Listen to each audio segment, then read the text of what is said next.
Jadi kita membahas tentang apa yang saat ini mengintai keimanan dan keislaman kita, yaitu sekularisme, liberalisme, dan pluralisme. Apa itu liberalisme? Kita mulai dari definisi dulu. Jadi segala sesuatu itu akan menjadi terpahamkan oleh kita maksudnya atau gagasannya, ide-ide besarnya ketika kita memahami definisinya. Nah, definisi dari liberalisme itu apa? Liberal itu artinya kebebasan. Jadi kita mengenal jaringan Islam liberal itu Islam dengan liberal itu sebenarnya kontradiksi.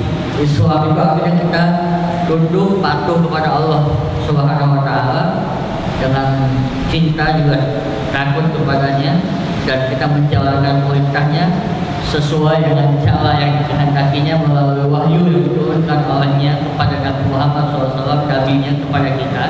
Jadi tidak semata-mata Islam itu adalah wadah kosong yang isinya ditentukan oleh pemeluknya. Jadi dia bukan gagasan kosong, ya, bukan tempat kosong Islam itu.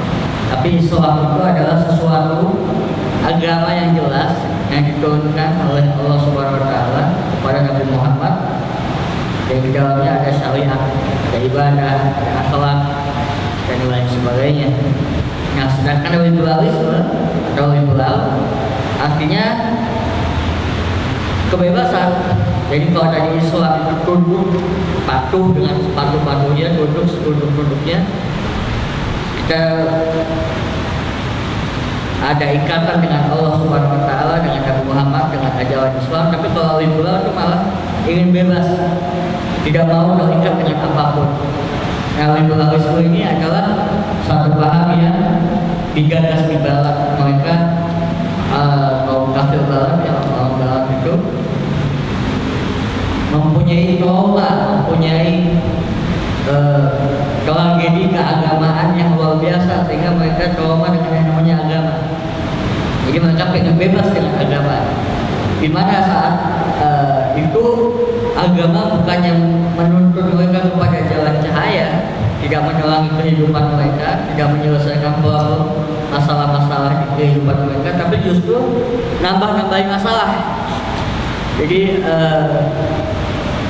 dari liberalisme ini, dari kondisi seperti itu, akhirnya mereka memilih untuk sekular. Nah, apa itu sekular? Jadi kalau liberalisme pengen bebas, karena mereka ini agama nambah-nambahin masalah. Nah, dari liberalisme, karena dengan kondisi seperti itu, mereka ingin bebas. Apa bentuk kebebasannya? Ya, bentuk kebebasannya adalah sekularisme, sekular. Apa itu sekular? Secara harfiah, sekular itu artinya di sini kinian. Jadi adanya di sini dan kini, di saat ini maksudnya. Maksudnya apa? Sekularisme itu adalah suatu bentuk di mana mereka tidak lagi ingin diatur oleh agama, karena agama bagian dari masa lalu mereka yang penuh dengan tragedi itu. Mereka ingin bebas dari itu semua. Akhirnya mereka tidak lagi mau diikat, dan akhirnya memilih untuk sekular, untuk meniadakan agama dalam kehidupannya. Nah, sekular ini artinya di sini, jadi kini atau di sini sekarang saat ini kita gak mau lagi diatur sama agama, intinya gitu. Akhirnya agama dipojokkan, ditaruh di dalam kotak kecil kehidupan, di sudut kehidupan yang paling pojok, yang hampir nggak pernah dipakai kecuali dibatasi oleh dinding-dinding gereja saat itu, yaitu kalau ada perkawinan atau kematian saja atau baptis. Tapi itu pun juga diwarnai dengan berbagai kasus-kasus yang jadi di dalam gereja udahlah cuman begitu doang, itu apa fungsinya, cuman ketika mereka ada pernikahan dalam gereja, ketika ada yang meninggal dalam gereja, itu pun semakin ditambah kecewanya ketika diketahui bahwa pada saat itu banyak skandal-skandal yang terjadi juga di gereja. Akhirnya mereka betul-betul bukan lagi memisahkan gereja dari kehidupannya, tapi memisahkan betul-betul metafisika, ketuhanan dari alamnya, dari kehidupannya.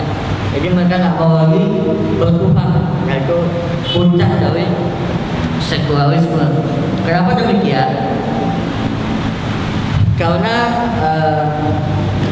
bagi mereka justru alam ini atau dunia ini adalah suatu seperti robot mekanik yang setelah diciptakan habis itu tidak diperdulikan lagi gitu.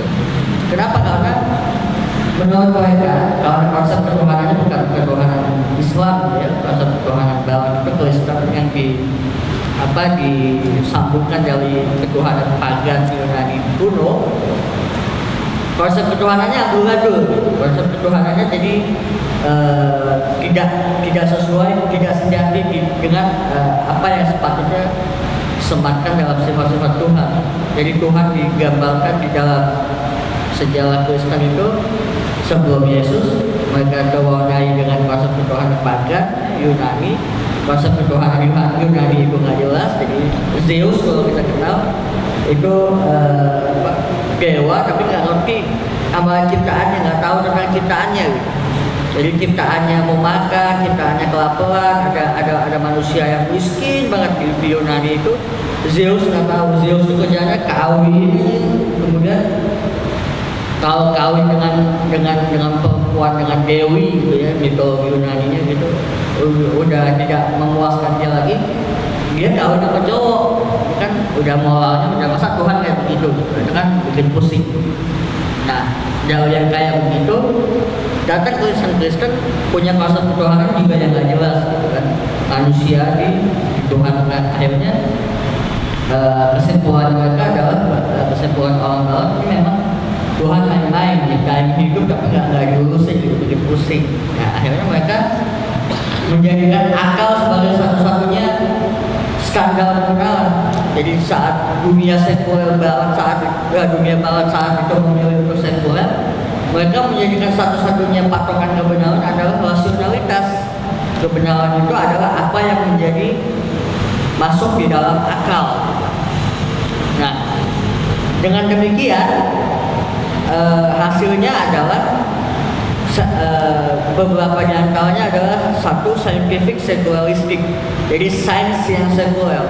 Jadi mereka belajar tentang alam atau melihat tanda-tanda alam, kejadian-kejadian alam itu tidak dengan suatu nilai moral, tidak ada campur tangan Tuhan di sana. Gitu. Akhirnya seperti itu. Akhirnya ya alam semata-mata sebagai alam. Karena demikian dan rasionalitas mereka lebih menerima begitu. Jadi contohnya Immanuel Kant, salah satu filsuf Barat itu mengatakan berpikirlah dengan akalmu sendiri, jangan mau diatur gereja. Nah itu kan mereka berarti betul-betul menuhankan rasionalitas.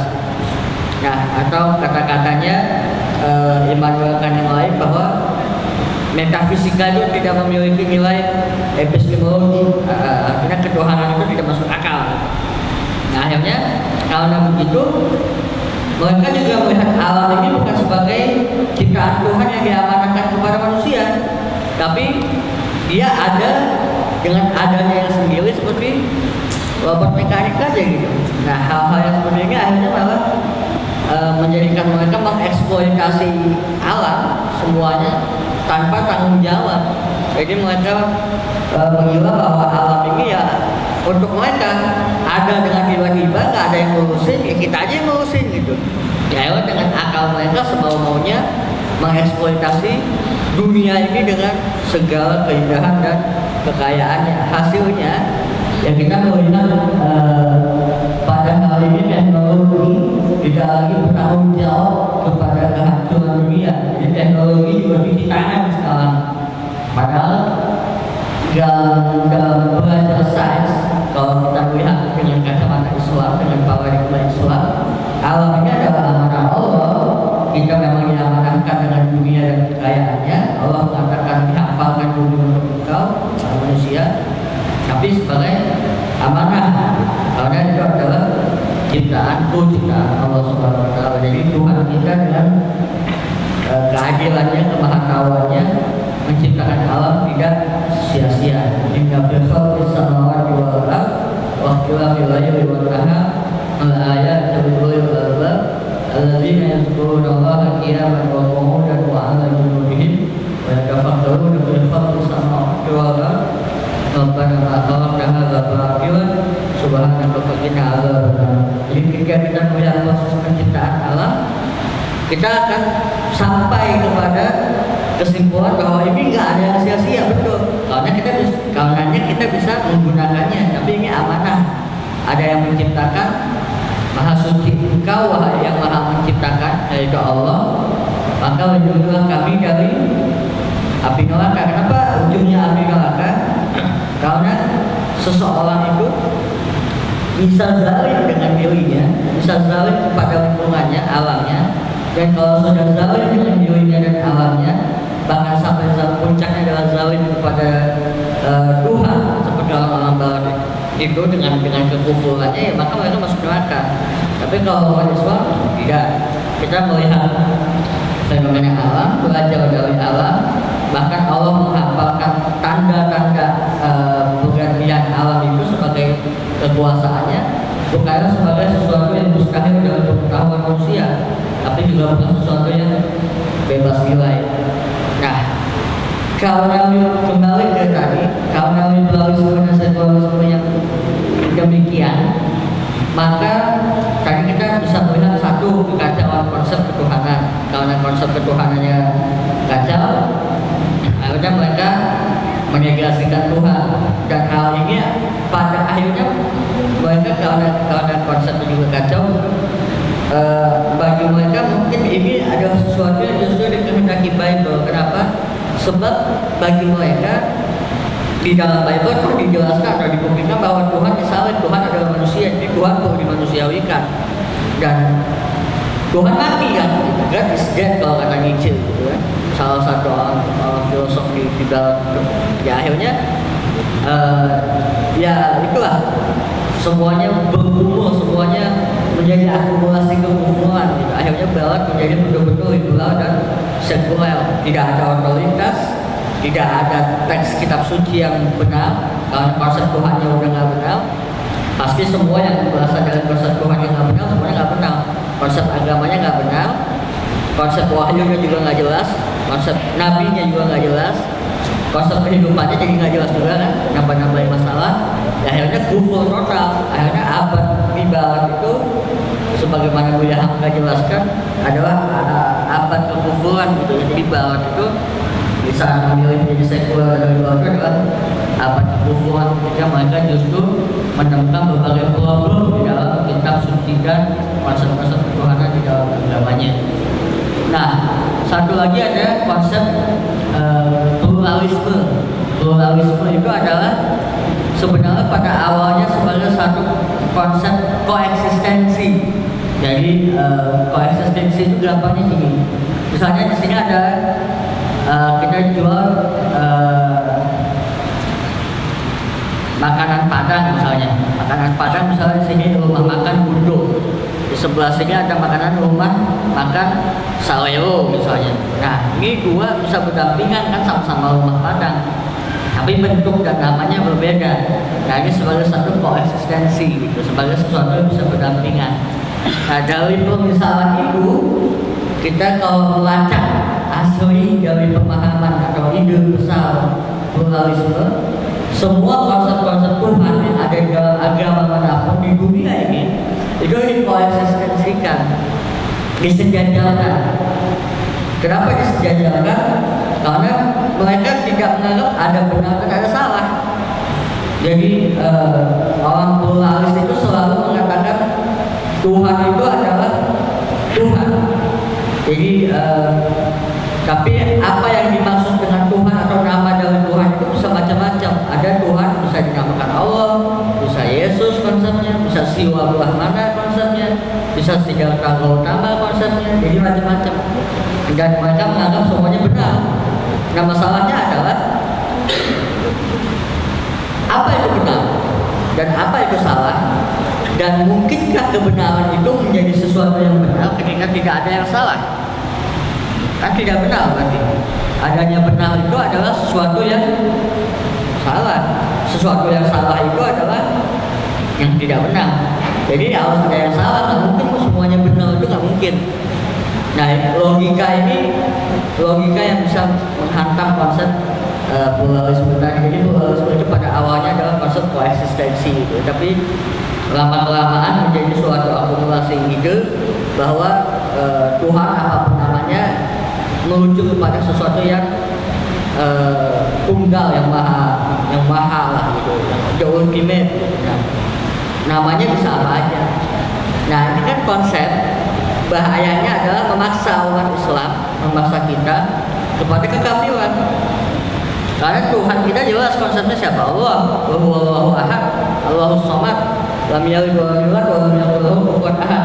Tidak beranak dan tidak diperanakan.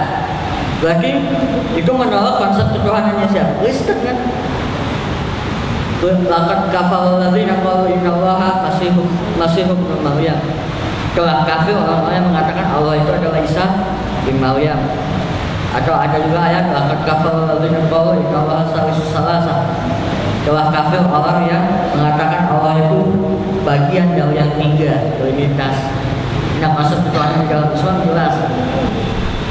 Tiga konsep tadi, liberalisme, sekularisme, pluralisme itu semuanya dari barat. Pluralisme, tokoh-tokohnya John Hick, kemudian Fridtjof Swan, kemudian siapa lagi, anak-anak Saraswami dan lain sebagainya, filsuf-filsuf barat lah. Kenapa mereka menjadi, atau bukan menjadi, tapi membuat menetaskan pemikiran seperti itu adalah disebabkan oleh ketidakbenaran konsep Tuhan yang ada di dalam agama mereka tadi. Karena konsep Tuhan yang tidak benar, kemudian konsep Tuhan di dalam agama-agama lain di dunia ini juga banyak, dan mereka demi globalisasi lah gitu ya, demi globalisasi mereka ingin kan harus hidup dengan juga agama lain, dengan masyarakat lain, dengan peradaban lain. Akhirnya mereka merumuskan bagaimana bisa berdampingan dalam hidup dan hal-hal yang berbeda itu menjadi disatukan. Nah, akhirnya mereka menganggap adalah Tuhan kita mungkin namanya beda, tapi sebenarnya dia satu, dia yang maha. Nah, orang yang seperti ini orang yang salah kaprah, salah juga berpikir. Nah, kekufuran itu, sekularisme, liberalisme, dan pluralisme yang secara singkat bisa dikatakan berasal dari barat, sesungguhnya juga telah terjadi di zaman Rasulullah. Sesungguhnya kekufuran itu dari dulu, dari zaman Iblis laknatullah sampai zamannya jaringan Iblis laknatullah atau jaringan Islam sebenarnya. Itu mereka yang sama-sama mengatakan bahwa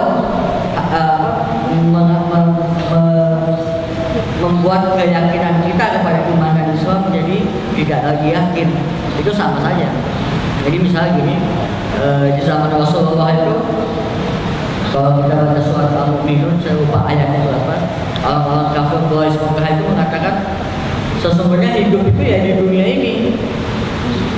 In hayatuna dunya illa namutu wa nahya wa ma nahnu bimab'utsin. Ya itu kehidupan di dunia ini, kita hidup, kita mati, dan kita tidak akan dibangkitkan lagi. Itu bunyi ayatnya, saya lupa ya, surat Al-Mu'minun ayat berapa. Nah, kata-kata ini kan menunjukkan cara pikir yang sekuler gitu ya. Jadi hidup mereka ya hidup di dunia ini saja, tidak ada Tuhan, tidak percaya dengan hal akhirat, tidak percaya dengan konsep-konsep yang konsep agama, konsep Tuhan yang benar. Jadi mereka maunya hidup di dunia ini dengan menganggap kehidupan inilah satu-satunya hakikat yang ada, yang nyata, yang menjadi loyalitas. Nah, itu sudah ada sejak zaman Rasulullah. Kemudian konsep pluralisme misalnya di zaman Rasulullah juga sudah ada. Jadi orang-orang yang nggak mau diatur dengan agama Islam kan banyak. Kemudian konsep pluralisme, kita mengenal asbabun nuzul di surat Al-Kafirun kan orang kafir Mekah itu bernegosiasi dengan Nabi Muhammad. Jadi kata mereka kira-kira ya Muhammad ya kita cincai dah. Sehari ente nyembah Tuhan aneh seharinya lagi besoknya nyembah Tuhan ente gitu kan. Nah ini kan negosiasi pluralisme. Jelas akhirnya turun surat Al-Kafirun, kul ya ayyuhal kafirun. Katakanlah wahai Muhammad, hai orang-orang kafir. Jadi mereka kafir. Nah kalau kita jadi dengan ayat ini kita bisa membuktikan bahwa pluralisme itu memaksa kita kepada kekafiran. Wa a'budu ma ta'budun, aku tidak akan menyembah apa yang engkau sembah. Wa antum a'budu ma a'budu, engkau juga tidak menyembah apa yang aku sembah, dan seterusnya sampai lakum dinukum waliyadin. Agama lo. Jadi masalah koeksistensi itu bukan kalau dalam akidah. Kita tidak ada negosiasi di dalam hal akidah. Kita tidak bisa bersatu di dalam hal akidah, tapi kita bisa bersatu dalam kehidupan dunia. Kita misalnya di dalam konsep Islam ada kafir zimmi, tapi kan ada juga kafir harbi yang diperangi. Zimmi kita bisa koeksistensi tadi, bisa bekerja sama dalam hal-hal dunia. Nah, itulah tiga cara pandang, tiga konsep dalam konsep kekufuran yang saat ini mengintai umat Islam. Kenapa saya bilang mengintai? Karena ini bagiannya atau masuk dalam mana ghuzul fikri. Jadi kita ya sekarang sedang mengalami perang pemikiran. Nah, perang pemikiran itu namanya perang. Kita tidak bisa diam. Masalahnya kalau kita diam, kalau di perang sesungguhnya kita diam atau kita terbunuh, kita bisa syahid. Tapi perang pemikiran, kalau kita diam saja atau kita kalah, ya pilihannya kita jadi budak orang-orang kafir. Itu atau kita bisa juga mengatakan kita menjadi terjajah gitu ya, oleh orang-orang kafir itu. Nah, karenanya kita tidak bisa diam saja dalam perang pemikiran ini.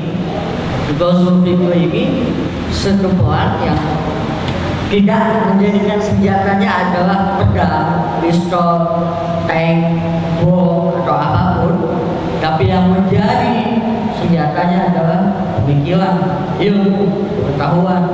Dan karenanya umat Islam kita hari ini membuat satu gerakan pergerakan yang menyusui ranah pemikiran dan membidik atau melindungi gitu ya anak-anak muda, karena generasi Islam itu yang kedepannya akan memegang masa depan Islam, yaitu Indonesia tanpa jil. Kenapa Indonesia tanpa jil? Karena jil jaringan Islam liberal adalah yang saat ini membawa atau musuh-musuh kita yang nyata sebenarnya membawa konsep-konsep kekufuran tadi, liberalisme, sekularisme, pluralisme. Itulah menjadi musuh kita yang saat ini nyata di dalam pola pemikiran ini. Nah, kita membuat Indonesia tanpa jil. Jadi namanya Indonesia tanpa jil itu bukan dimaksudkan untuk memusnahkan mereka ya. Jadi mereka itu suka paranoid gitu, suka berhalusinasi bahwa Indonesia tanpa jil, tanpa seolah-olah mereka pengen dimatiin satu-satu. Enggak.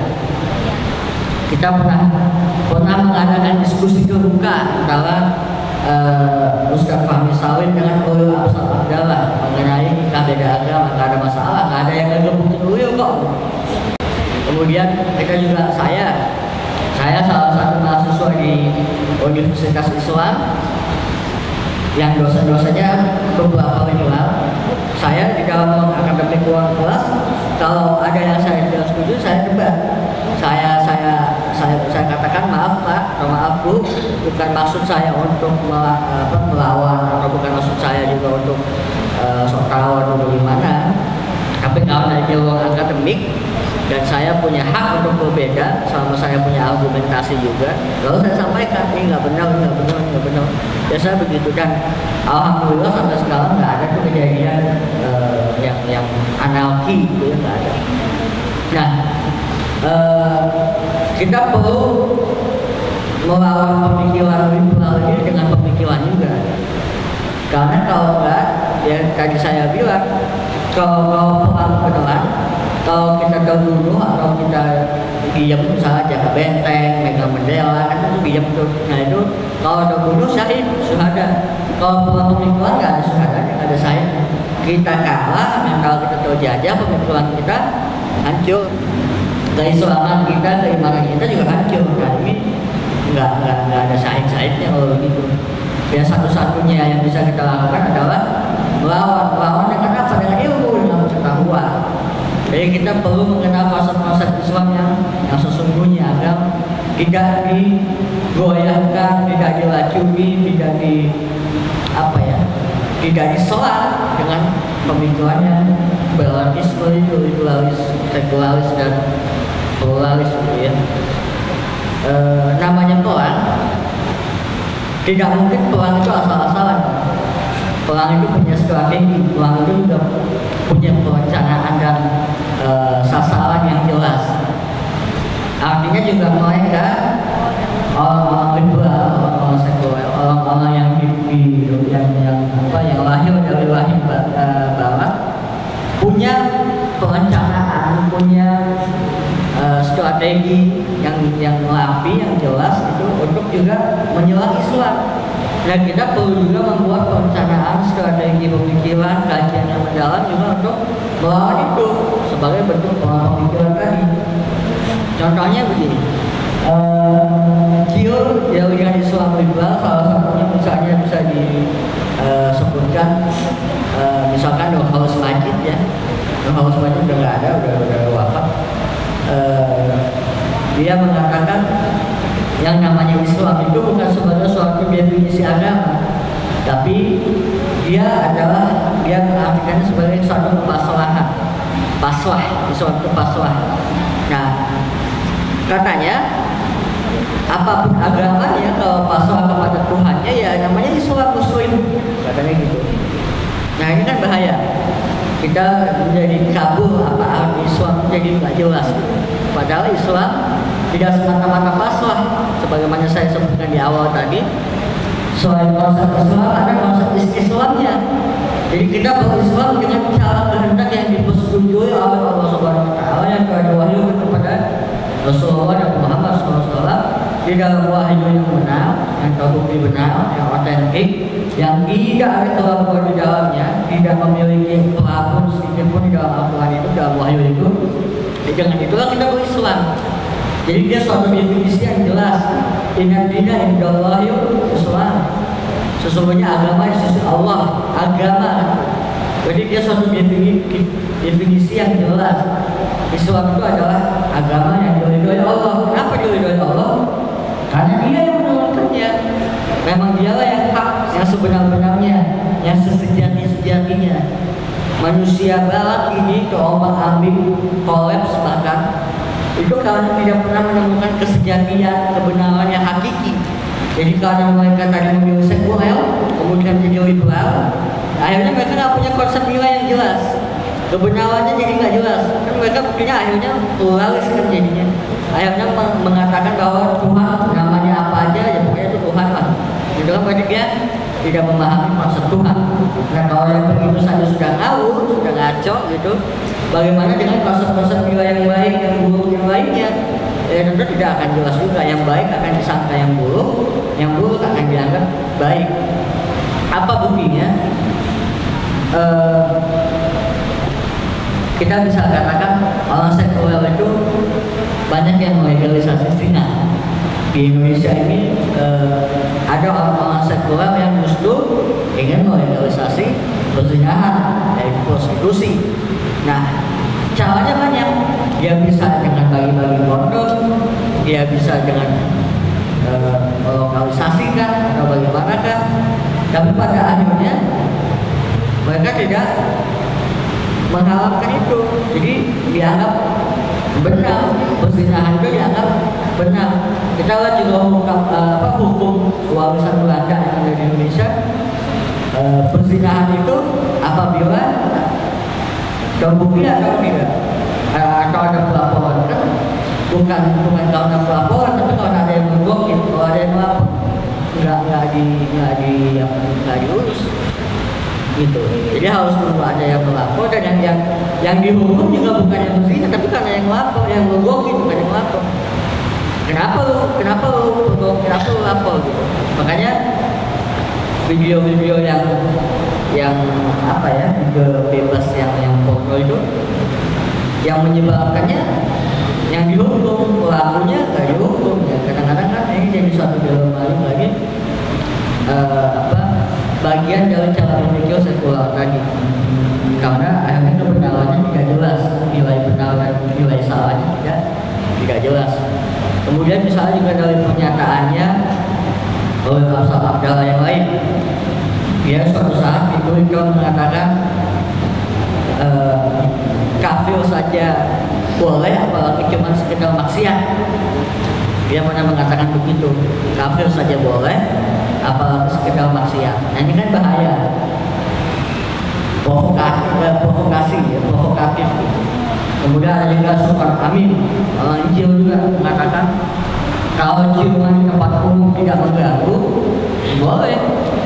Kalau di bulan puasa kamu pacaran kemudian ciuman pojokan mana gitu misalnya, dan itu tidak menimbulkan kegaduhan, hanya berdua, kemudian kamu keluar masih atau mandi, ya kamu tinggal mandi berdua, basuh berdua, kamu bisa sholat tarawih bareng. Ya nggak provokatif sekali gitu orang Injil. Bahkan yang begitu-begitu dianggap boleh, padahal itu kriminal. Terus itu kan pada akhirnya bisa berzina, dan padahal jelas dalam Al-Quran kalau berzina jangan mendekati zina. Nah ini orang kecil malah pengen bebas dengan aturan Allah itu. Kasarnya bisa dibilang lagu berzina nggak punya doa, bisa begitu. Nah itu bahaya gitu ya. Inilah yang mengancam, yang mengintai, yang menyerang keislaman dan keimanan kita hari ini. Pemikiran-pemikiran seperti itulah yang menyerang kita hari ini. Orang-orang liberal sekuler itu ya seperti itu. Karena mereka tidak punya konsep yang jelas, mereka memilih sekuler, mereka ingin lepas dari nilai Tuhanan, itu dari aturan agama, akhirnya bikin aturan sendiri. Aturannya jadi membuat chaos, tapi mereka malah menuduh orang-orang Islam yang taat bikin chaos dulu, padahal enggak, yang bikin chaos mereka. Kalau kita tunduk patuh kepada Allah Subhanahu Wa Taala dengan apa yang dibawa oleh Nabi Muhammad SAW, maka akhlak, maka stabilitas nasional, maka peradaban akan terbangun ketimbang apa yang diimpor dari ide-ide barat. Kenapa? Karena ide-ide barat itu ya seperti yang saya tadi katakan, tidak ada yang sejati, tidak ada yang benar secara hakiki. Akhirnya mereka terombang-ambing terus dalam mencari kebenaran. Kita melihat misalnya kalau dalam dunia sains gitu ya, beberapa banyak suatu tesis dibantah dengan antitesa, lalu jadi sintesa, lalu terus berkembang, tidak ada yang benar. Nah, akhirnya mereka menganggap kebenaran itu semuanya akhirnya benar. Nah, akhirnya berujung kepada istilahnya nihilisme ya. Nihilisme itu setelah relativisme, setelah semuanya dilakukan tidak ada yang benar, bingung mana yang benar mana yang enggak, karena konsep kebenarannya tidak terbukti benar, konsep ketuhanan yang tidak terbukti benar, semua kebenaran yang mereka kira benar ternyata tidak benar. Akhirnya mereka mengatakan dunia ini nilainya kosong, nggak ada benar, nggak ada salah, semuanya dibenari. Akhirnya pluralisme, dan akhirnya semuanya chaos, nggak ada, jadi semau-maunya aja akhirnya. Sedangkan Islam kita punya sistem, kita totalitas konsep dalam pemikiran, totalitas konsep dalam apa yang harus kita gerakkan untuk amal gitu ya, itu jelas dan itu terbukti benar, dan itu sudah juga dibuktikan dengan adanya tamadun Islam dulu ya. Kata Prof. Nakib Al-Atas di dalam bukunya Risalah Kaum Muslimin, beliau mengatakan bahwa Islam telah terbukti sebagai suatu agama karena di dalam akal kata agama itu sendiri juga sudah tercermin kata peradaban. Kata agama di dalam term Islam kan din itu asalkan ada dana itu bisa menjadi madain untuk dan pada akhirnya di Madinah. Jadi Madinah itu adalah aplikasi dalam diri itu. Jadi kita itu tidak main-main gitu ya. Kalau dikasih hidup kita di dalam suatu kota, di dalam suatu kehidupan yang besar itu dalam peradaban, kita mampu membuatnya karena kita telah didasarkan kepada agama yang jelas-jelas otentik, bukan jalur rekonstruksi sejarah ataupun budaya ataupun kemenangan satu pemikiran yang jelas. Mungkin itu dulu. Wabillahi taufiq wal hidayah. Kita lanjut dengan sesi tanya jawab. Assalamualaikum warahmatullahi wabarakatuh.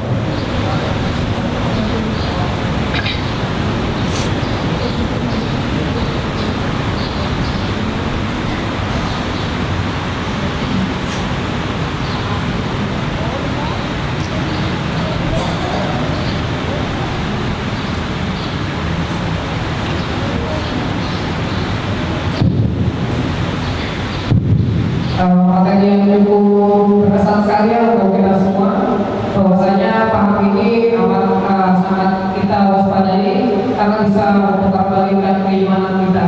Baik dari Kak Ali ya, ada presentasi tentang apa sih Indonesia Maju itu. Ini juga ada cara untuk berikutnya. Slide-nya akan ada tanya jawabnya sekali.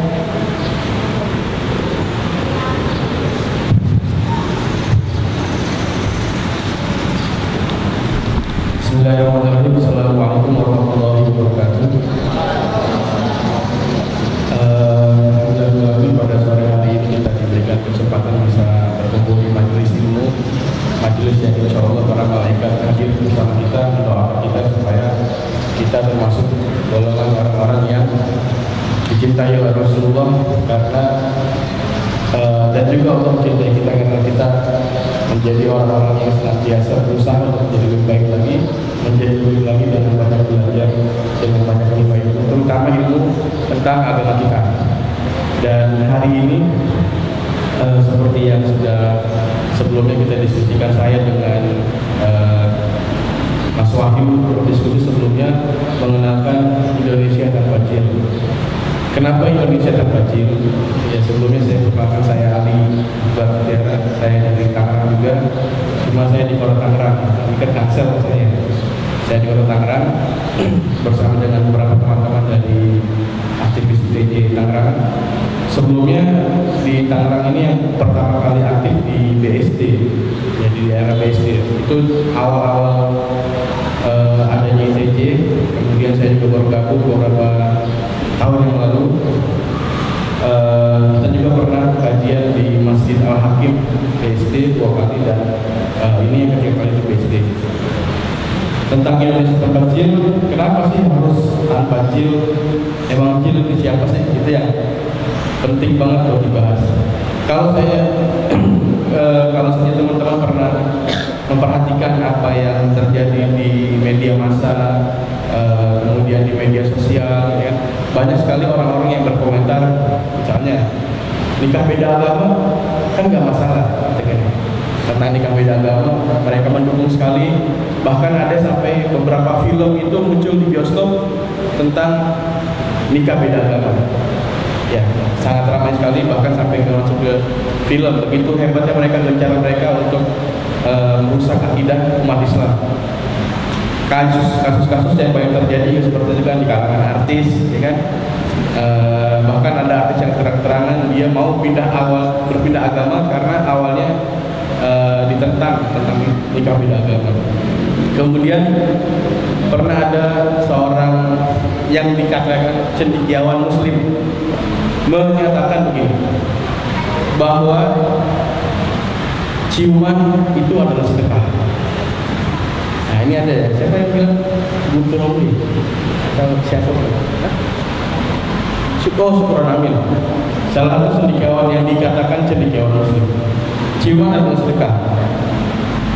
Kemudian juga ada dosen profesor di Universitas Islam negeri lagi, Universitas Islam negeri lagi. Dia mengatakan begini, Allah itu melihat Betul ya. Perintah keduanya bukan karena orientasi seksual. Jadi dia ini salah satu dosen yang mendukung LGBT, lesbian, bisex, gay dan transgender.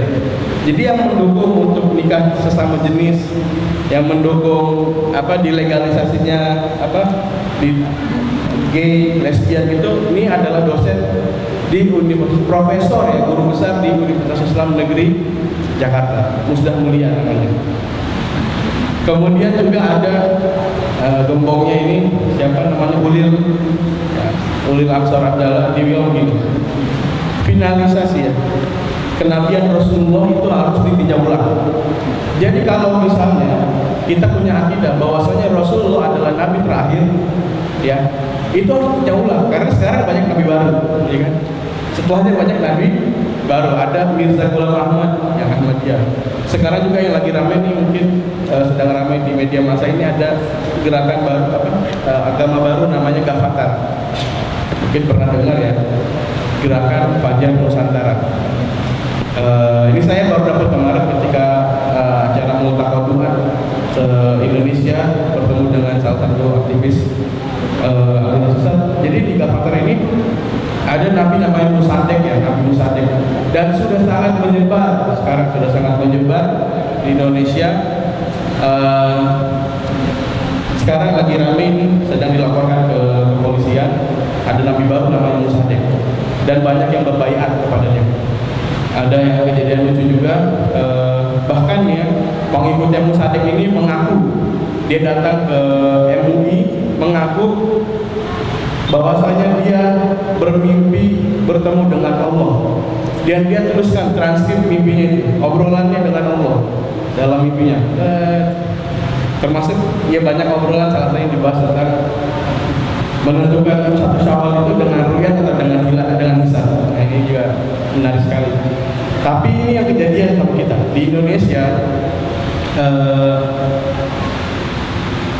Sekarang banyak sekali lapis-lapis di masyarakat ini disusupi oleh orang-orang liberalis, pluralis, sekularis yang memang muaranya kalau ditarik, ini yang menjadi motor penggeraknya ini adalah JIL, Jaringan Islam Liberal. Kita mungkin tidak sadar, kalau misalnya ada film ya kan yang tentang nikah beda agama, ada pembicara ya kan di media massa, di TV pernah bahas bahwa saya jilbab itu nggak wajib, misalnya jilbab hanya untuk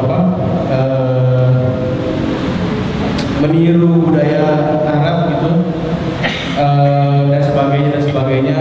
Ada juga tentang yang mendukung tentang kebebasan beragama. Jadi nggak penting agamanya apa, yang penting mereka bertuhan. Nah ini kan berbahaya ya buat kita semua.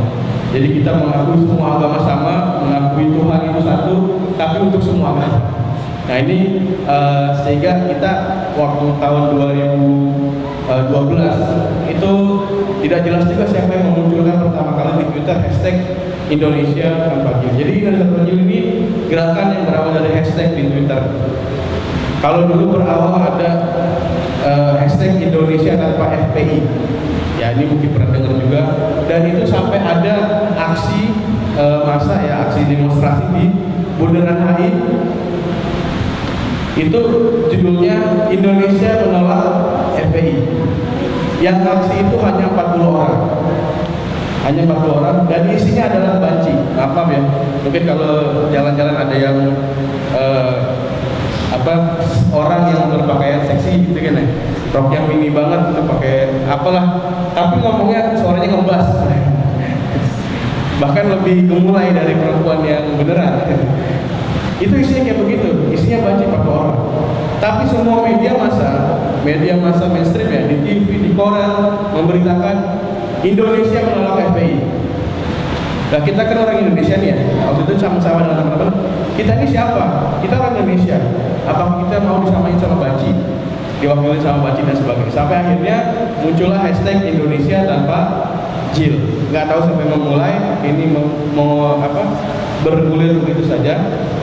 Dan ketika muncullah hashtag ini kita jadi gerakan. Pertama kali kita ngumpul di Bandung silakas pertama di Bandung, dan itu semuanya nggak sadar ternyata ITJ diterima di seluruh Indonesia. Hampir semua berkumpul di Bandung, dari Sumatera, Aceh, kemudian dari Kalimantan, dari Samarinda datang, dari Makassar juga ada, dari Bali ada, dan sebagainya. Semuanya kumpul di Bandung dengan satu kesamaan bahwasanya kita semua resah dengan paham sekularisme, pluralisme, liberalisme yang digunakan oleh orang-orang JIL.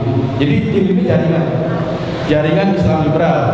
Nanti ada yang aktifnya di film, ada yang aktifnya di media massa, ada yang aktifnya di kemasyarakatan, ya kan, LSM, ada yang juga di sekolah juga sangat banyak, di universitas juga sangat banyak ya. Kemarin kasusnya di Aceh itu ada dosen Universitas Negeri Aceh yang mengajak mahasiswanya untuk ikutan Natal, datang ke ikut Natal, misa Natal di gereja, padahal mereka Muslim. Ini kan berbahasa untuk kita. Dan ketika diramalkan oleh mereka bahwasanya Indonesia tanpa JIL ini tidak akan berusia lama gitu ya. Dan alhamdulillah kita sudah hampir 3 tahun di 2020 ini kita sudah berusia 3 tahun. Yang diramalkan oleh mereka orang-orang JIL ini paling hanya beberapa bulan saja. Ternyata sampai 3 tahun ini kita masih eksis. Dan insya Allah kita akan insya Allah tanggal 17 Mei kita akan bertemu dengan seluruh teman-teman ITJ dan mengajak seluruh masyarakat Indonesia untuk hadir di ini masih kami aja. Sorry, ini masih baru saya dapat pelayanannya seperti ini bersama nanti Ustaz Rasul dan Wisnu tanggal 17 Mei. Judulnya itu tadi yang kedua, From Zero to Heaven. Yang kita judulnya From Zero to Heaven.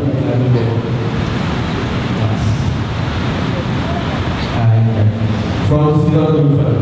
Kita mungkin ya banyak dari kita yang merasa saya apa sih dia masih banyak maksiat lah, masih suka ini, suka itulah, masih belum banyak tahu tentang Islam lah. Dan di acara ini kita ingin menerangkan bahwasanya kita jangan pernah ragu dengan kondisi kita sekarang. Yang namanya hidayah itu Allah yang Maha tahu. Juga kita dalam berusaha untuk mendekati hidayah Allah Subhanahu wa taala. Contohnya ini adalah artis tadi yang Bang Wisnu. Dia dulunya kan artis di sinetron segala macam ya. Sekarang alhamdulillah sudah banyak perubahan. Bahkan kemarin beliau termasuk artis yang banyak dihujat karena jenggotnya banyak ya. Padahal jenggot itu adalah sunnah ya. Yang nggak punya jenggot nggak usah takut. Ya, yang bagus punya jenggot aja ini sunnah. Jadi yang dilawan yang melawan sunnah. Kemudian juga dia menggunakan celana isbal ya, yang cingkrang kata orang. Ini bagian dari sunnah juga. Banyak dihujat dan alhamdulillah beliau masih istiqomah dan insya Allah akan ketemu dengan kita bersama teman-teman ITJ dan juga masyarakat secara luas. Insya Allah nanti agendanya tanggal 17 Mei. Lengkapnya nanti akan saya share sama Bang Wahyu ya, teman-teman Karim juga. Kalau mau hadir, mudah-mudahan sama-sama kita hadir bersama di sana. Di Jakarta acaranya insya Allah. Jadi dekat lah dari BSD ke Jakarta. Sekarang belum di share secara luas tempatnya di mana ya, karena ini masih dalam tahapan step by step untuk mengenalkan acara ini. Ya, promosinya berlapis, masih kami soon supaya orang masih penasaran juga. Mudah-mudahan masih penasaran juga kita bisa bertemu dengan Sofi Rasul dan Bapak Wisnu. Demikian dari saya dan juga teman-teman, kalau misalnya nanti ada yang mau bergabung dengan ITJ menjadi orang-orang yang, jadi ITJ ini nggak usah dianggap harus orang yang ilmunya sudah mantap gitu, nggak juga ya. Ada dari kita yang anak-anak band, anak-anak punk, anak-anak underground yang kalau nyanyi itu suaranya serak-serak dulu gitu, teriak-teriak serak gitu. Ada yang anak punk ya. Saya punya teman anak ITJ Depok gitu, misalnya dulu dia 15 tahun di jalanan, anak punk. Dan komentar yang paling lucu buat saya adalah dia berterima kasih dengan ada ITJ. Ketika ada ITJ dia nggak di masalahin lah, dia anak punk atau apa. Tapi dengan sekarang dia berterima kasih dengan ITJ, karena dengan ada ITJ dia bisa tidur dengan lurus. Ngerti? Karena dulu waktu jadi anak punk rambutnya itu Jadi tidurnya nggak bisa berbaring lurus gitu. Kalau lurus tuh rusak rambutnya. Tidurnya miring terus dia. Tapi alhamdulillah sekarang sudah banyak perubahan di beliau dan juga banyak saya mengenal juga yang dulunya anak ini juga yang dulunya agen miras. Dulunya agen miras, ya sampai giginya tuh hampir semua gigi palsu sekarang. Anak ini juga dan sekarang dia berubah 180 derajat menjadi ketua gerakan nasional anti miras Depok. Dulunya agen miras, sekarang anti miras dan dia ketuanya. Dia sangat paham betul sehingga dia berjuang di situ dan juga sebelumnya bergabung di ITJ. Gitu. Kira-kira ini pengenalan sikap tentang ITJ dan mudah-mudahan kita bisa bareng-bareng lagi di sini. ITJ nggak keberatan kalau misalnya berikutnya juga diundang untuk isi kajian senam lagi sore di KARI Masjid Asy-Syaikh BSD. Demikian, terima kasih. Kita lanjutkan dengan sesi tanya jawab bersama Kak Askar. Assalamualaikum warahmatullahi wabarakatuh. Sudah cukup jelas ya tentang apa sih dari syaratannya itu. Baik, kepada rekan yang masih ada pertanyaan untuk silakan pertanyaan kepada Kak Askar tentang bahaya sekularisme, pluralisme dan liberalisme. Mungkin ada pertanyaan atau ada saya dulu ya Kak Askar ya, Bapak ya. Saya juga mau mempelajari masalah liberalisme. Jadi kita kenal tentang filsafat. Jadi dulu waktu zaman ekspansi Islam itu, jadi tantangan dakwah para mujahid itu adalah tentang pemikiran orang Yunani, betul ya? Nah, di situ banyak memutarbalikkan fakta oleh filsafat itu pada para dakwah yang di sana, di barat itu, sehingga kala itu menjadi suatu trouble. Nah, pertanyaannya, kalau kita mempelajari filsafat itu boleh nggak sih dijelaskan? Atau mungkin kan filsafat lebih berarah kepada berpikir ya? Karena di dalam Al-Quran juga ada kita fokus sama Allah. Kita tidak dimana ayat ini atau kita filsafat juga. Jadi kita dituntut sama Allah tuh berpikir. Jadi umat Islam tuh harus berpikir. Jadi seberapa batasnya berpikir dan apakah kita bisa mempelajari filsafat? Jadi untuk membentengi diri kita juga.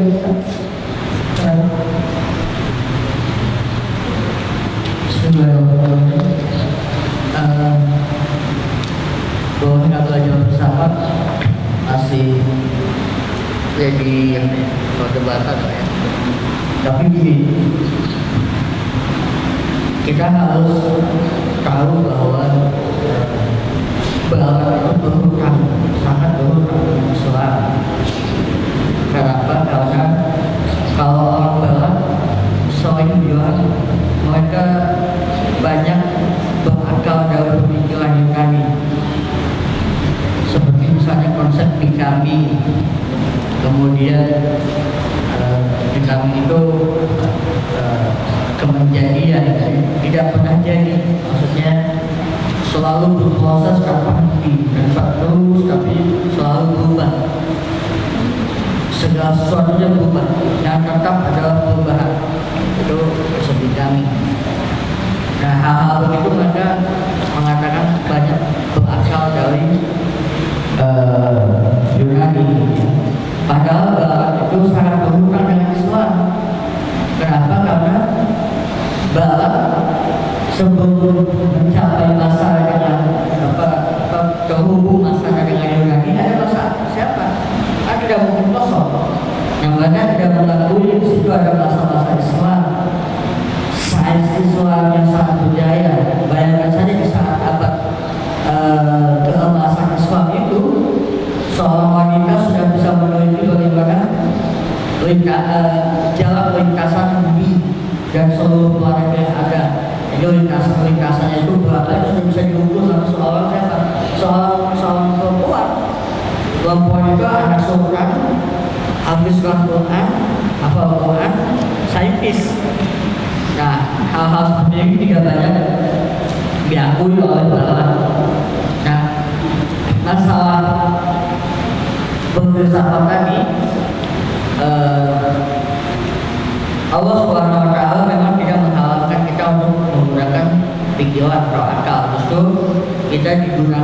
diperintahkan untuk menggunakan akal kita, pikiran kita untuk sebagai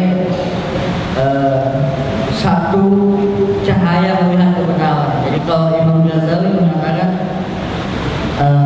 akal kita adalah mata dan wahyu adalah matahari, maka jika salah satunya tidak ada, maka kebenaran tidak akan pernah tampak. Jadi kalau misalnya kita punya mata, akalnya melihat objek benda kebenaran, ada matahari. Kalau misalkan kita punya mata, ada akal, tapi gelap gulita, artinya kita buang wahyu, maka kebenaran tidak akan ditemukan. Tapi kalau ada matahari, klik, terang, ada penyinyal kebenaran. Tapi kita kurang pengetahuannya, kurang pengalamannya, kurang daya tangkapnya, kita juga tidak bisa menemukan kebenaran itu. Jadi antara akal dengan wahyu itu harus sama-sama ada, sama-sama hadir untuk melihat kebenaran. Nah, kita juga sekarang ini sedang menghadapi suatu problem yang sangat filosofis dari Barat.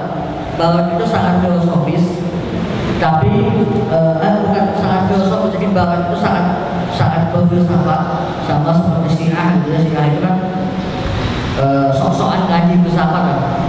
Tapi banyak benturan halal sebenarnya.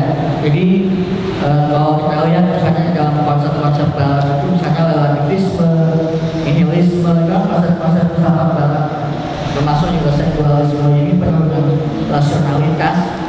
Jadi saat abad pertengahan tadi yang saya katakan Barat memilih sekuler, kemudian menuhankan akalnya, rasionalitasnya, lalu mencampakkan wahyu, ya saat itu kekafiran itu datang. Tapi ketika kita berfilsafat tapi dengan wahyu, artinya berfilsafat tidak lepas dari aturan wahyu, tidak keluar dari garis yang Allah tentukan, yang telah Allah gariskan, insya Allah tidak akan masalah. Justru kita bisa melawan filosofis Barat yang awal itu sekularisme itu kan penuh juga dengan filsafat, dengan hal-hal yang filosofis. Misalnya gini, kayak berpikir di dalam Islam itu sangat ditentukan gitu ya, sangat tidak ditentukan dengan manusia, tapi ditentukan dengan wahyu. Jadi misalnya konsep ada di dalam Islam itu tidak semata-mata ada dengan adanya sendiri. Kita ada, tapi kita pernah tiada, maka kita diadakan olehnya, oleh Allah. Nah konsep ini kan filosofis gitu ya. Kalau Barat ada ya ada sendiri, dari sekuler, tidak ada campur tangan Tuhan. Tapi kalau di dalam Islam kita ada karena diadakan olehnya, oleh Allah, dan kita akan kembali diadakan mati, dan nanti akan dibangkitkan kembali menuju hari perhitungan untuk mempertanggungjawabkan amal kita di hadapan Allah lagi. Nah konsep-konsep seperti ini kan filosofis. Jadi berfilsafat itu tidak masalah selama tidak keluar dari aturan wahyu, tidak juga melangkahi kebenaran wahyu. Ada lagi?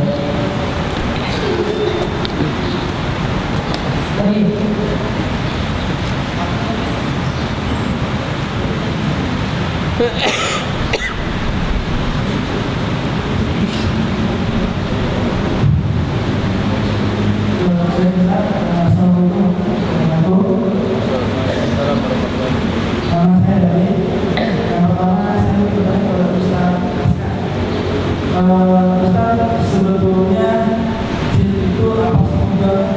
Kenapa mereka ingin sekali menghancurkan Islam? Itu yang pertama. Yang kedua, saya ingin mengajukan pertanyaan kepada Mas Ali yang pakai kita. Nah, ini kan ada Indonesia Pancasila. Sebetulnya sudah mana sih upaya-upaya untuk menangani jin yang ada di Indonesia? Mungkin itu saja. Terima kasih. Wassalamualaikum warahmatullahi wabarakatuh. Kenapa jin ingin menghancurkan Islam? Orang-orang liberal di Indonesia sebenarnya nggak ada yang sampai ingat ideologis lagi. Setidaknya mereka pada kalah ekonomis. Jadi kalau dananya kencang, ya mereka kencang juga dalam Islam ini. Kenapa begitu? Karena orang di Indonesia sebenarnya nggak ngerti banget ide-ide barat, ide-ide cara pandang yang anti wahyu, cara pandang yang liberal, cara pandang yang sekuler, saudara nggak ngerti banget. Tapi yang penting mereka ngomong-ngomong Islam aja. Itu aja tugas dari bosnya. Jadi yang kebanyakan karena dana, kebanyakan karena uang. Mereka menggadaikan iman mereka, bahkan menjual iman mereka dengan harga yang sangat murah, yaitu dengan dana-dana asing itu.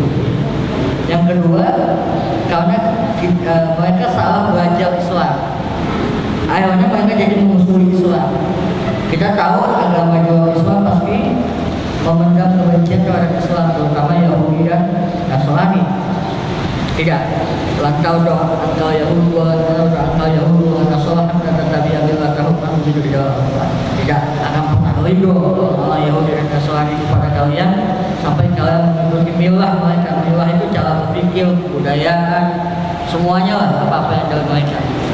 Nah, hal-hal yang seperti ini mereka nggak sadar ketika mereka belajar di barat. Kita melihat dua pionir liberalisasi di Indonesia, Harun Nasution dan Paulus Majid, itu adalah lulusan dari barat, dari McGill, Kanada. Siapa guru-guru? Jadi mereka belajar Islam ke orang yang non-Islam. Mereka belajar Islam ke orang kafir. Masalahnya, orang kafir itu selain memendam kekafirannya, memendam kebenciannya, memendam dengkinya terhadap Islam. Karena Islam mereka makin belajar itu ya makin benar aja, mereka yang makin bodoh aja. Tapi mereka nggak mau mengakui, mereka mengkafir itu.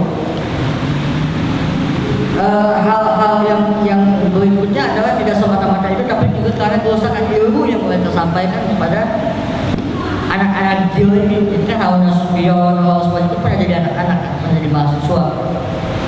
Nah, karena kerusakan ilmu lah, jadi mereka tidak mengenal ilmu Islam yang benar.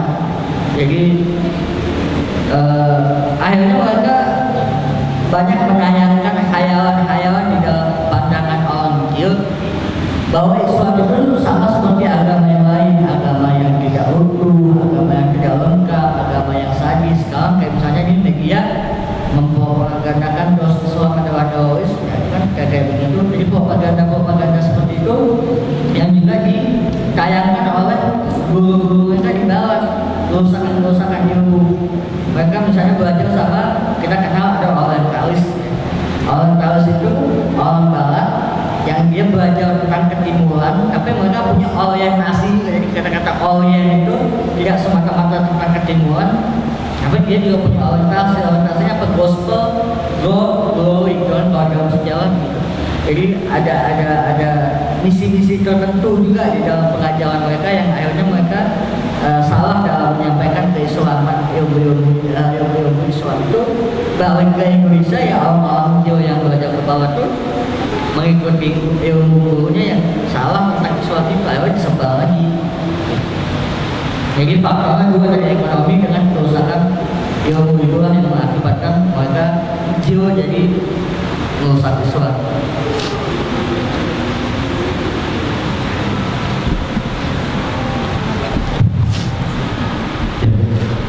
Sejauh mana Indonesia terkecil ya melawan kecil ini ya. Jadi kalau diukur dari ukurannya kecil itu sampai habis gitu ya, kayaknya sampai sekarang masih ada mereka, karena memang yang namanya ideologi itu tidak bisa dengan serta-merta kita lawan dan kita hancurkan, karena ini mahal sekali ya. Tapi kalau di Indonesia seperti yang tadi dijelaskan sama Ustaz Aska itu, kecil liberalisasi Indonesia ini nggak sampai ke ideologis banget ya. Motifnya adalah motif ekonomi. Ya, seberapa banyak dana muncul maka sebegitu besar suara yang keluar, gitu kan ya. Kalau dia akan banyak ngomong gitu ya. Kalau misalnya ngomong Allah hanya melihat ketakwaan seorang, bukan orientasi seksualnya. Oh, kemungkinan di rekeningnya akan tambah 10 miliar gitu kan. Jadi sangat lantang sekali ngomongnya. Motifnya masih ekonomi. Tapi karena ini sudah mereka banyak belajar ya dari orientalis tadi, yang namanya pemikiran itu tidak serta-merta bisa dihancurkan. Tapi paling tidak yang kita lakukan adalah membentengi terutama ya generasi muda Islam untuk bisa tahu mana yang benar mana yang salah. Apalagi yang seperti ini kan samar-samar gitu. Udahlah, yang namanya kebenaran itu hanya Allah yang tahu. Jadi kan sering gitu ya,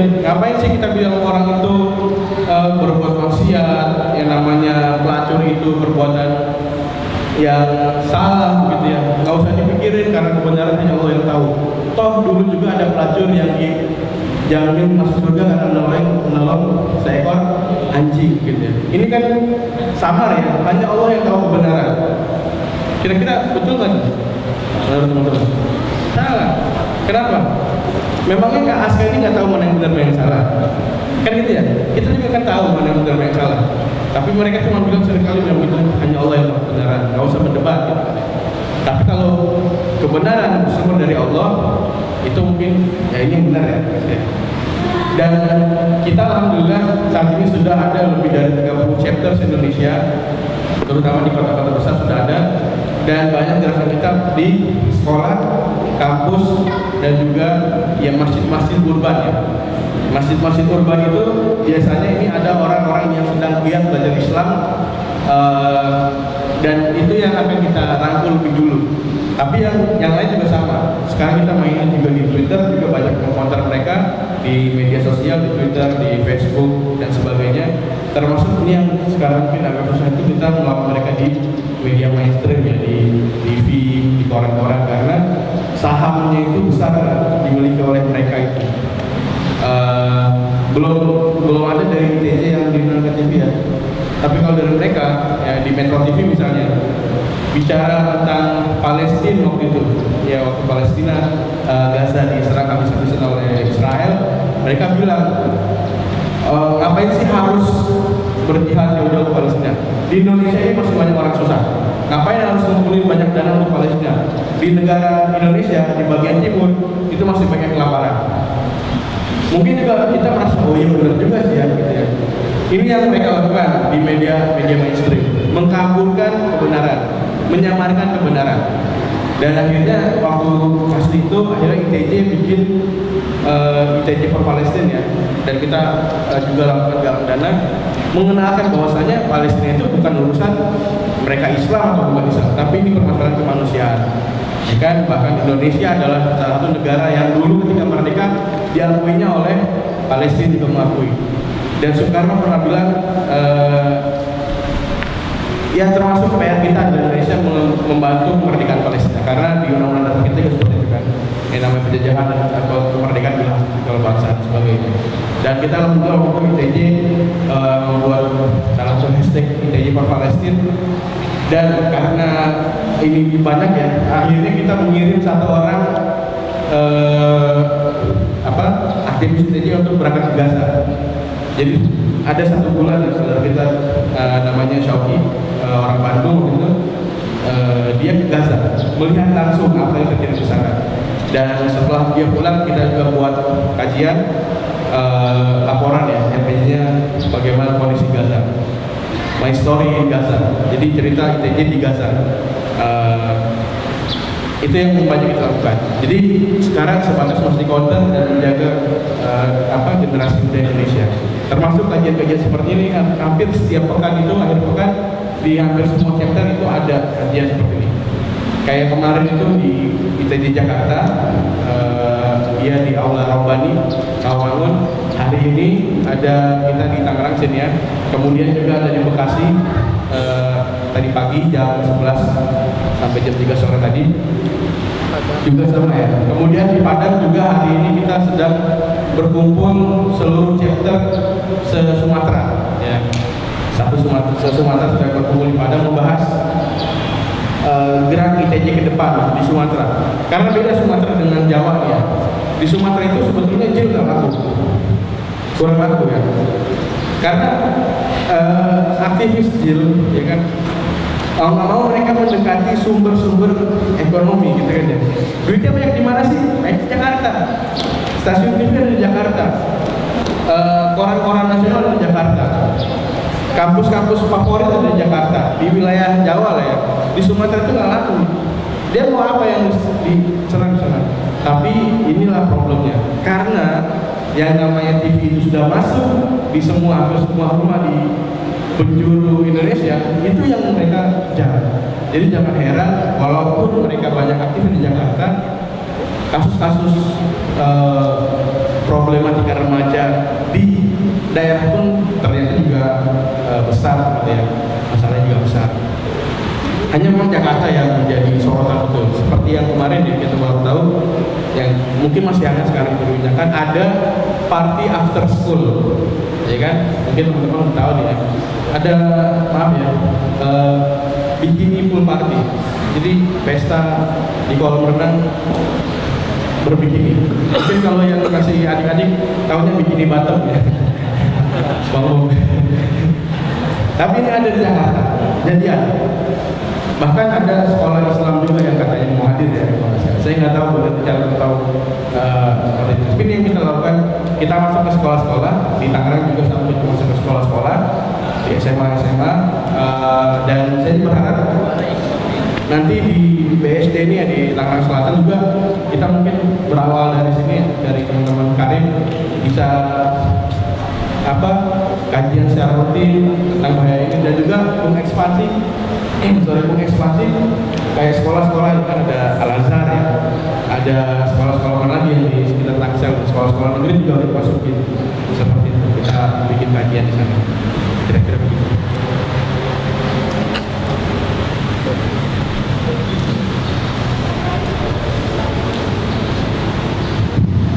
Dari awalnya mungkin ada pertanyaan, ada kasih.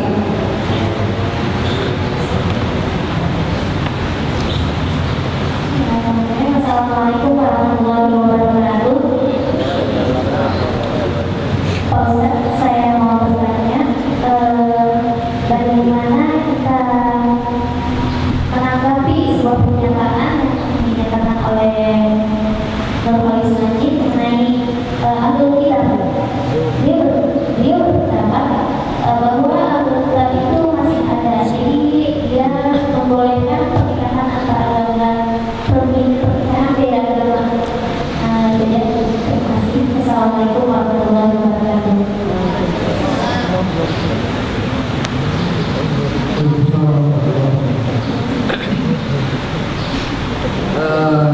Iya. Ahlul kitab itu masih ada apa enggak?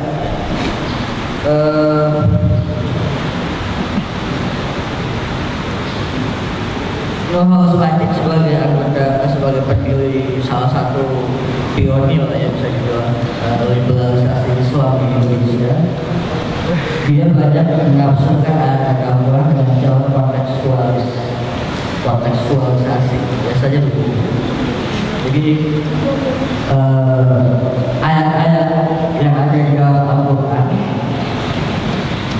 tidak ditafsirkan dengan ayat ini atau tidak ditafsirkan dengan hadis, tapi dikontekstualisasi. Jadi maksud dari kontekstualisasi adalah ayat itu bagaimana kondisinya saat itu dibawa ke masa sekarang, kemudian dikembalikan lagi ke masa lalu, masih relevan apa enggak. Nah, Ahlul Kitab yang dimaksud Nurholis Najib itu telah didekonstruksi, artinya dibongkar maknanya dengan kontekstualisasi bahwa saat ini Ahlul Kitab itu dikatakan adalah orang-orang Nasrani gitu ya. Padahal ada ayat yang lain, bahkan ada hadisnya yang mengatakan bahwa barang siapa yang telah mendengar nama Muhammad sebagai Rasulullah tapi yang tidak beriman, maka dia tetaplah kafir. Misalnya seperti Yahudi atau Nasrani, kata Nabi Sallallahu Alaihi Wasallam. Saya lupa teksnya yang pasnya bagaimana. Tapi ada hadis seperti itu. Nah, harusnya hadis itu kan sudah bisa jelas menafsirkan ayat yang ada bahwa walaupun dia Yahudi dan Nasrani, tapi kalau urusannya dia sudah ada Nabi Muhammad dan dia tetap tidak mau beriman, jadi dia kafir. Masalahnya menikahi orang kafir itu nggak boleh gitu. Nah, saya tidak begitu paham betul ya bagaimana alur pemikirannya dan ayat-ayatnya. Saya bisa rekomendasikan untuk tanya ke Ustaz Fahmi Salim.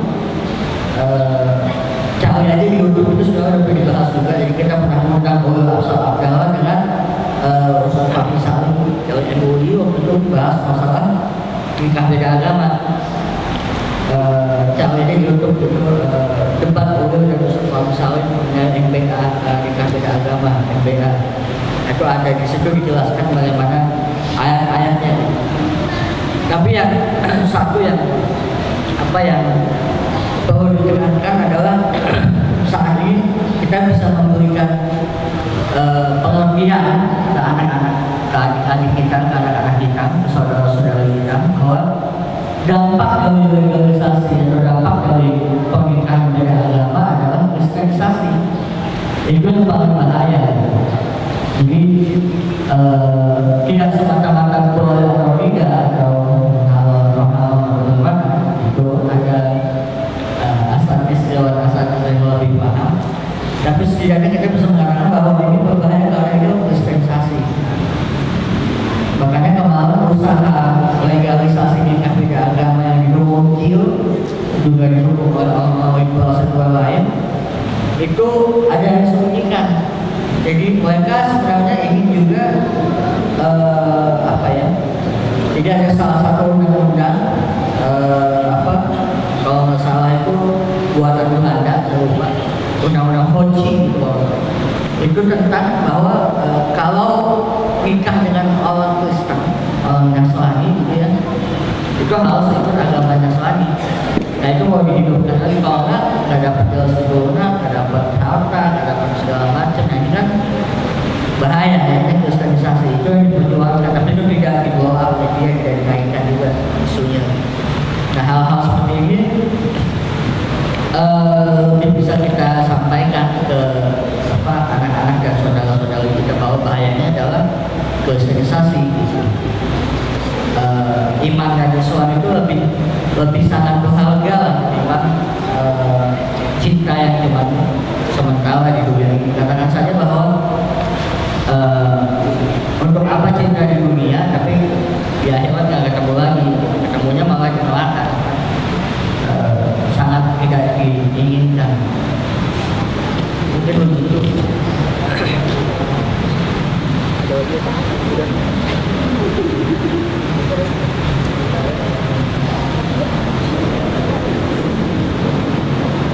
Mungkin ada teman-teman yang masih bertanya dari Ibu Ale, ada pertanyaan? Tidak, cukup ya.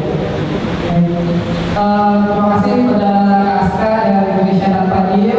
Semoga ilmu yang disampaikan ini bisa bermanfaat bagi teman-teman keluarga remaja Islam di sini. Jangan tahu ya. Kalau kita lagi supaya bisa hadir kembali. Teman-teman semua yang bagi yang ingin bergabung dengan karir bisa melalui nomor yang diberikan oleh karir ya, bisa di nomor 0897922341 atau nomor akhwatnya 08211204108. Ya, mungkin nanti ada progres ya dari teman-teman tadi ya. Ini juga ada ya, di sini ada besar. Silakan yang mau daftar menjadi anggota karir, silakan. Karena kita semua ini keluarga, kita semua masyarakat BSD, yang nanti BSD akan menjadi apa? Kota Santri. BSD. Kota Santri. Kota Santri. Baik, nantikan kajian-kajian kali berikutnya. Oh ya, di tanggal 3 tetap ada sambung sore ya. Nanti mungkin ada sedikit perubahan kan kita? Belum ya? Nanti akan dikabarkan ya. Kangen mungkin dari kangen ada pesan-pesan teman-teman. Ada dari Bayu nih. Gimana kangen? Gak ada. Oke, baik ya. Kita tutup